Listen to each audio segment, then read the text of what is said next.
नमस्ते। नेपालको 3 तहको सरकारको जुन प्रणाली छ नि, त्यसलाई चलाउने एउटा एकदमै महत्त्वपूर्ण अपरेटिङ सिस्टमबारे आज हामी कुरा गर्नेछौँ। यो हो अन्तरसरकारी सम्बन्ध। अब यो प्रणाली वास्तवमा कसरी चल्छ अनि यसमा के कस्ता समस्याहरू छन् त? लाउनुहोस् यसलाई अलिक गहिरिएर हेरौँ। अन्तर सरकारी सम्बन्ध, जसलाई छोटकरीमा आइजिआर पनि भनिन्छ, यो खासमा के हो त? सजिलो भाषामा भन्नुपर्दा यो एउटा यस्तो व्यवस्था हो जसले सङ्घ, प्रदेश र स्थानीय सरकारलाई एक आपसमा मिलेर काम गर्न सिकाउँछ। भनौँ न, सहकार्य, सहअस्तित्व र समन्वयको एउटा बलियो फ्रेमवर्क जसले तीनवटै सरकारलाई एउटै टिम जस्तो बनाइदिन्छ। अब यो टिममा 3 जना मुख्य खेलाडीहरू छन्। पहिलो खेलाडी सङ्घीय सरकार, जसको मुख्य ध्यान राष्ट्रिय एकता, देशको सुरक्षा र विदेश नीति जस्ता ठूला विषयमा हुन्छ। दोस्रो खेलाडी प्रदेश सरकार, जसले आफ्नो क्षेत्रको विकास हेर्छ र स्थानीय तहहरूसँग तालमेल मिलाउँछ। अनि तेस्रो र सबैभन्दा महत्त्वपूर्ण खेलाडी स्थानीय सरकार, जसले हामी जनतालाई घर दैलोमै सेवा पुर्याउँछ। ल, आज हामी के कुरा गर्छौँ सरर हेरिहालौँ है त। सुरुमा हामी यी 3 सरकार बीचको सम्बन्ध र यसको कानुनी आधारबारे बुझ्नेछौँ। त्यसपछि व्यवहारमा देखिएका मुख्य समस्याहरू के हुन् भनेर केलाउँछौँ अनि समाधानका उपायहरू पनि खोज्छौँ। र अन्त्यमा बलियो संघीयताको लागि अबको बाटो कस्तो हुनुपर्छ भन्ने बारे छलफल गर्नेछौँ। त्यसो भए हाम्रो पहिलो खण्डमा जाउँ, 3 सरकार सम्बन्ध। यसलाई हामी खेलका नियमहरू पनि भन्न सक्छौँ, किनभने कुनै पनि टिमले राम्रोसँग खेल्नको लागि नियमहरू त स्पष्ट हुनै पर्यो, होइन र? नेपालमा यो खेलका नियमहरू मुख्यतया यी कानुनी किताबहरूमा लेखिएका छन्। सबैभन्दा माथि त नेपालको संविधान नै भइहाल्यो, जसले कसको अधिकार कति भनेर छुट्याइदिएको छ। त्यसपछि आउँछ अन्तर सरकारी वित्त व्यवस्थापन ऐन, जसले पैसाको लेनदेन कसरी गर्ने भनेर बताउँछ। अनि समन्वय तथा अन्तर सम्बन्ध ऐन र स्थानीय सरकार सञ्चालन ऐनले चाहिँ व्यवहारमा कसरी सँगै मिलेर अघि बढ्ने भन्ने बाटो देखाउँछन्।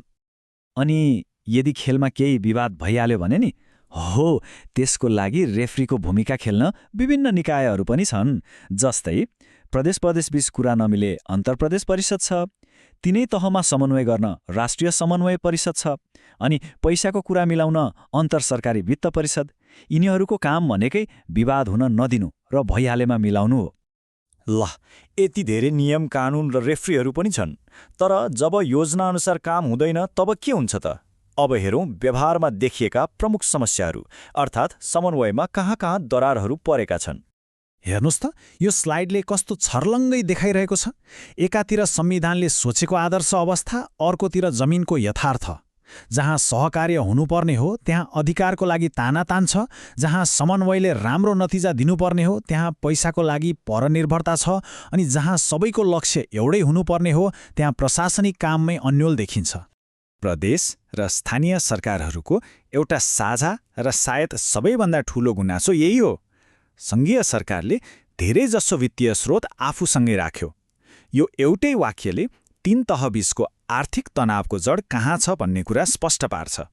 यो आर्थिक परनिर्भरता कति गहिरो छ भन्ने कुरा यो आँकडाले देखाउँछ। प्रदेश र स्थानीय सरकारहरूले आफ्नो कुल खर्चको 10% भन्दा पनि कम रकम मात्रै आफ्नो आन्तरिक आम्दानीबाट उठाउन सक्छन्।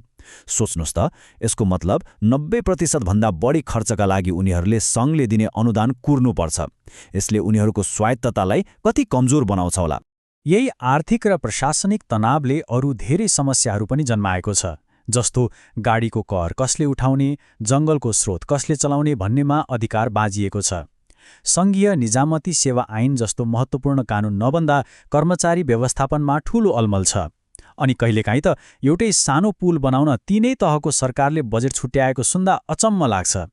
सबैभन्दा ठूलो चिन्ताको कुरा के हो भने धेरैजसो पैसा तलब भत्ता जस्ता साधारण खर्चमै सकिन्छ, अनि देश विकास गर्ने ठूला र दीर्घकालीन योजनामा लगानी नै एकदमै कम छ। ल, समस्याको कुरा त धेरै भयो, अब समाधानतिर लागौँ। यो टिमलाई फेरि बलियो बनाउन के कस्ता उपायहरू अपनाउन सकिन्छ त? आर्थिक रूपमा आत्मनिर्भर बन्न मुख्यतः 4वटा कदम चाल्न सकिन्छ।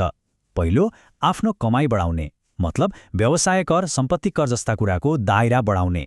दोस्रो, खर्चमा कडाई गर्ने, भनौँ न जहाँ पायो त्यहीँ पैसा नउडाउने र नियमअनुसार मात्र खरिद गर्ने। तेस्रो, पैसालाई सही ठाउँमा लगाउने, मतलब रोजगारी बढाउने र भविष्यमा पनि फाइदा दिने क्षेत्रमा लगानी गर्ने। र चौथो, यो सब काममा निजी र सहकारी क्षेत्रलाई पनि सँगै लिएर हिँड्ने। अब हामी हाम्रो अन्तिम खण्डमा आइपुगेका छौं। यी सबै समाधानहरूलाई समेटेर भविष्यको लागि एउटा बलियो सङ्घीयताको बाटो कस्तो हुनुपर्छ त? त्यसो भए आजको हाम्रो यो पूरा छलफलको सार के हो त? सार यही हो, हामीले यो परनिर्भरताको प्रणालीलाई बदलेर आत्मनिर्भरता र प्रभावकारी साझेदारीको प्रणालीमा जानैपर्छ। जबसम्म प्रदेश र स्थानीय सरकारहरू आफै आर्थिक रूपमा बलियो र सक्षम हुँदैनन्, तबसम्म बलियो सङ्घीयता भनेको कल्पना मात्रै हुन्छ। र अन्त्यमा यो विश्लेषणले एउटा गम्भीर प्रश्न हाम्रो सामुन्ने छोडेर जान्छ। के हरेक तहमा वित्तीय आत्मनिर्भरता हासिल नगरी नेपालमा सङ्घीयता साँच्चै सफल हुन सक्ला? यो प्रश्नमा हामी सबैले गहिरिएर सोच्नुपर्ने बेला आएको छ।